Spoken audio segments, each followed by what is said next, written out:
Now from CBS 4 My TV 33 studios, this is Focus on South Florida. Welcome back. Tuesday, June 28th will mark the 47th anniversary of the Stonewall riots. There were a series of protests by members of the gay community against a police raid that took place at a popular gay bar in New York City's Greenwich Village. The Stonewall riots are widely considered the single most important event leading to the gay liberation movement and the modern fight for LGBTQ rights in this country. The city of Wilton Manors' signature event is the Stonewall Festival. This year's extravaganza is expected to draw as many as 30,000 people. Joining me now to talk more about the 17th annual festival and its significance is Wilton Manors Mayor Gary Resnick. And please also welcome Michael Wohl of Ascend Properties. Michael is going to help us explore how recent controversies in places like North Carolina show us there are equality issues that still have to be addressed. Welcome to both of you. Great to be here. Thank you. So tell us Thanks about for having us. You're welcome. Tell us about the festival and how it kind of got started and how it evolved in your city. Well, Wilton Manors has had a history of being very LGBT and Q friendly. We are the second highest per capita population of lesbian and gay residents in the country, just behind San Francisco in terms of per capita. And so we've always felt it was very important to have great community events that everybody in the community can enjoy. And Stonewall started as a festival to commemorate the Stonewall riots that you mentioned that took place in 1969. And it's grown. It's just turned into a really fun event, but also a historical and cultural event for our community. And now, as you said, it attracts 30,000 people, all kinds of wonderful sponsors, and we're expecting to have a great time again. Incredible. Did you ever think there would be a time when you would be marking this day with a celebration and a festival? I mean, it was such a kind of a traumatic thing in some ways, but also an event that really moved forward the whole agenda. So talk about kind of the significance of that. Well, I think that Wilton Manors is which really is the epicenter of LGBT life in South Florida, has done an amazing job of cultivating the inclusiveness of the city. We as developers really recognize that. There's a tremendous sense of community in Wilton Manors, and that's the kind of a place that we want to develop and hold properties and cultivate relationships long term. So it was easy for us to get involved. Mm-hmm. And you're the first openly gay mayor in Broward. Actually, not quite. There was a predecessor, but there's been a couple. Okay. Well, longest serving, actually. Longest serving. Yeah, okay. we can come up with something that I can meet. Yeah. We'll give you credit for that at least. Right. But still, I mean, you've kind of been in the public eye. How has that journey been? I mean, this is not something that maybe you could have done in our recent history. No, and actually, you know, I never identified myself actually as an openly gay person, but it's how the media kind of characterized me when I first ran for office, and then for the 16 or 17 years that I've been a public official, that's kind of how they characterize me. But we actually, 4 of the 5 city commissioners now in Wilton Manors are openly gay or lesbian. And but it doesn't, you know, there's no gay way, as we say, to fix a pothole, or no gay way or lesbian way to make sure the trash gets taken out on time or something. So it's not how we perform our services. It's just we make sure that there is equality in our city, that everybody is welcome.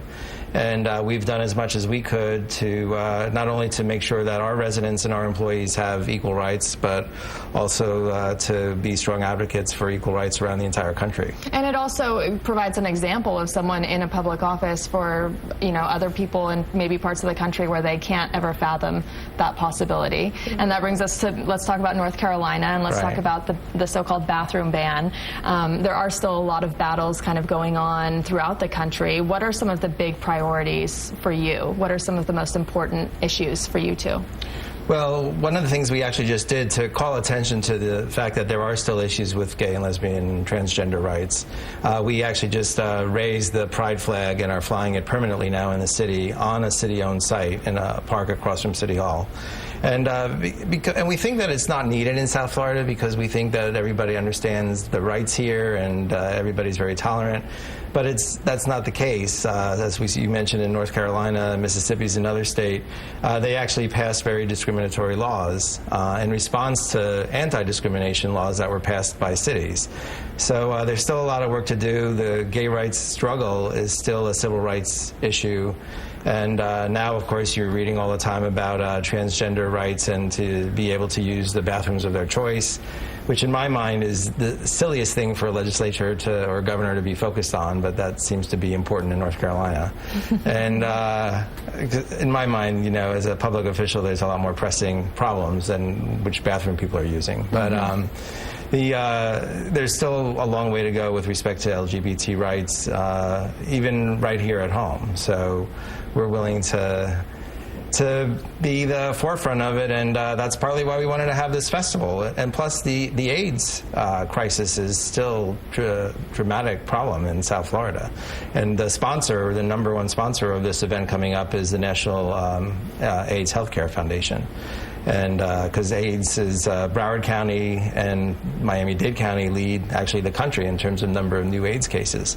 So we wanted to call attention to that as well. And how about some of the victories, the historical victories maybe in the last 20 years, 30 years? What are you most proud of in terms of this struggle? Well, for me, I think it's wonderful that everybody's is inclusive and everybody's accepted, and in a place like Wilton Manors in particular, where we've developed an apartment complex and we've made a huge investment, that that type of attitude is cultivated widely. And frankly, it's probably the nicest place in Broward County, I think, to live. If I've told my wife, who I live in Coconut Grove, that if I lived in Broward County, I would be a resident of Wilton Manors, no question about it. And part of it is because of the feel and the vibe that's been cultivated there as a result of inclusiveness and tolerance. And tell us a little bit more about what we can expect at the festival and the time and date and how people can get in on the fun. It's Saturday, June 18th. There's actually, we added a section early on from beginning at around 1 p.m. for families. So you can come with your children. There's bounce houses. There'll be rides. There'll be things that entire families can enjoy. The actual festival on Wilton Drive commences at 3 p.m. The parade will commence at 6 o'clock. Go on for about an hour, and then everything is supposed to close at around 11 p.m. that night. Of course, people hang around. Well, people hang around. The street will be open, so we'll clear the street. But plenty of people will stay and enjoy the restaurants and bars. Wilton Manors has a very, very lively entertainment district that always attracts a lot of people, but there'll be an extra festive crowd that evening, I'm sure. Big party. Right. All right. Well, good luck. And it sounds like a lot of fun, and we appreciate you being here this morning. Thank you. Thanks so much. Thanks again. We'll be right back.